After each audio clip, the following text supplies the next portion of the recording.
Perkenalkan, nama saya Daud Maranta Purba, NPM 1917051042 dari kelas B. Dan hari ini saya akan menjelaskan tentang DFA minimization menggunakan metode partisi. Banyak produksi rancangan finite state yang dapat dihasilkan dari sebuah regular expression.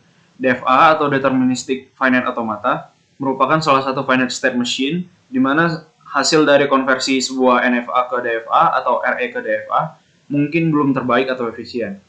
Jumlah state yang dihasilkan dari hal tersebut dapat diminimalisasikan dengan menggunakan dua macam metode, yaitu yang pertama, metode partisi grouping atau dengan filling table.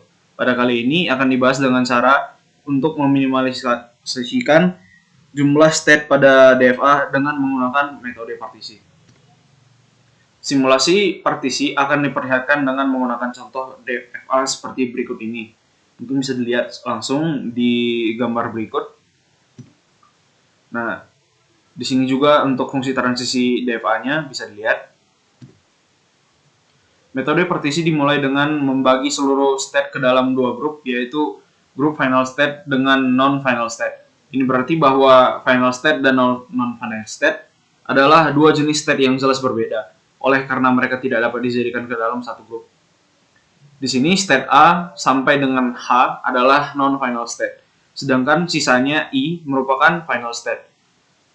Sehingga kita mempunyai grup I yang berisi state A sampai H dan grup 2 berisikan state I. Setelah membagi seluruh state ke dalam kedua grup tersebut, maka langkah berikutnya adalah melakukan pengecekan apakah fungsi transisi dari state di setiap grup memiliki arah dan tujuan yang seragam. Jika state sudah memiliki arah dan tujuan yang sama, maka tidak perlu dilakukan partisi lagi. Dan ini berarti bahwa state di dalam grup yang sama tersebut dapat merge menjadi satu atau diminimalisasikan menjadi satu state saja. Akan tetapi, jika state-state di dalam sebuah grup memiliki fungsi transisi yang berbeda, maka akan dilakukan partisi kembali, yaitu dengan memecahkan state yang berbeda tersebut ke dalam grup yang baru lagi. Hal ini dikarenakan kedua state tersebut memiliki fungsi transisi yang berbeda sehingga tidak dapat diminimalisasikan menjadi satu state saja. Pada contoh ini, dilakukan pengecekan terhadap fungsi transisi dari masing-masing state apakah menuju ke grup 1 atau ke grup 2. Berikut adalah tabel hasil partisi yang pertama. Bisa dilihat di bawah. Dapat dilihat bahwa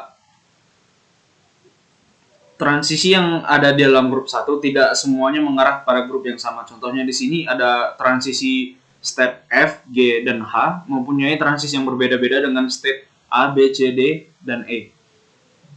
Oleh karena itu, pada langkah berikutnya, grup ini akan dipartisi kembali menjadi grup yang lebih kecil lagi dan dilakukan pengecekan kembali fungsi transisi dari setiap state ke grup yang baru dibentuk. Hasil dari partisi yang 2 dapat dilihat pada tabel di bawah ini. Bisa dilihat langsung. Partisi yang kedua menghasilkan 4 buah grup dan di dalam grup 1 terdapat state yang tidak searah fungsi dan transisinya, yaitu state E.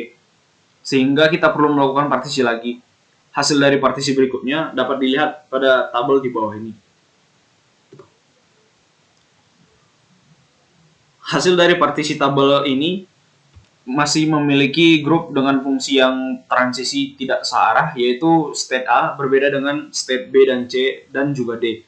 Oleh karena itu, akan dilakukan partisi kembali dan hasilnya dapat dilihat pada tabel berikut.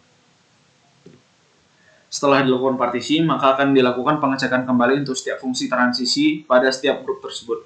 Jika semua state dalam grup sudah seragam, maka berarti partisi telah selesai dilakukan, dan state yang memiliki arah yang sama atau di dalam grup yang sama berarti di dalam dapat di-merge menjadi satu state saja. Contoh state B, C, dan D memiliki arah transisi yang sama. Oleh karena itu, dalam DFA yang baru hanya memerlukan sebuah state saja untuk menggantikan ketiga state tersebut.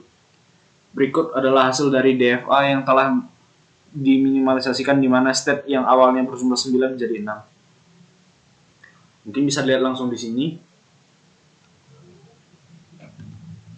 Baik, demikian yang dapat saya jelaskan pada kali ini. Jika ada kesalahan, saya mohon maaf. Terima kasih.